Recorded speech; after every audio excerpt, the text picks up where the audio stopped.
Петтата недела од Великденскиот пост се празнува во чест на Света Марија Египетска. По тој повод утрово во црквата Свети Никола во Тетово беше отслужена Света Божествена архиерејска литургија, чино начелствувана од неговото високо преосвештенство митрополитот Тетовско-Гостиварски господин Јосип.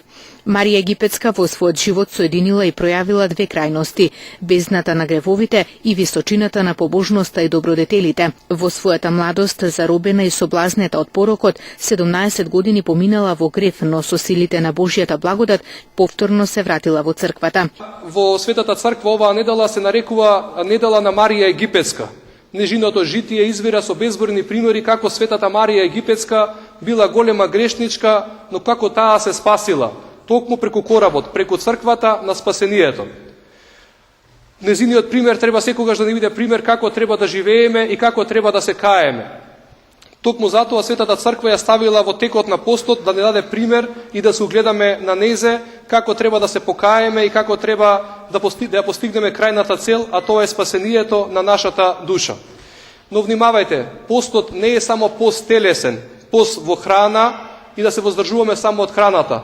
Тој треба да биде пропратен и со добри дела, со љубов кон нашите ближни. Повторно ќе кажам, затоа во постот често напоменувам дека не е во суштината само да постиме со храна, а да се расправаме и да се караме со нашите ближни.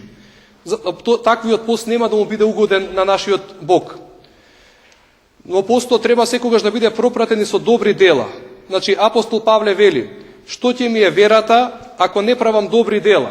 По литургијата по предлог на Тетовско-Гостеварската епархија, подпомогната од благочестиви луѓе, за присутните верници беше обезбедена пригодна трпеза на љубовта во црковната трпезарија. Инаку од епархијата најавуваат дека овие ручеци ќе се случуваат секоја недела, кога социјално понемоćните верници ќе имаат можност да ручаат во овој објект. Ќе се трудиме оваа црковна општина во Свети Никола овдека овој свет храм, во постот, па и кога ќе можеме, како што ќе им дадат нашите можности, еднаш канетално после Божествената литургија да направиме така наречена трпеза на љубовта.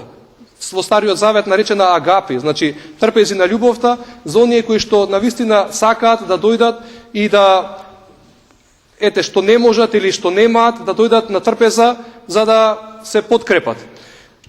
За да ги следиме примерот на светиот апостол Јаков, она што вели верата без дела е мртва, затоа сакам да направиме и дела во текот на постот.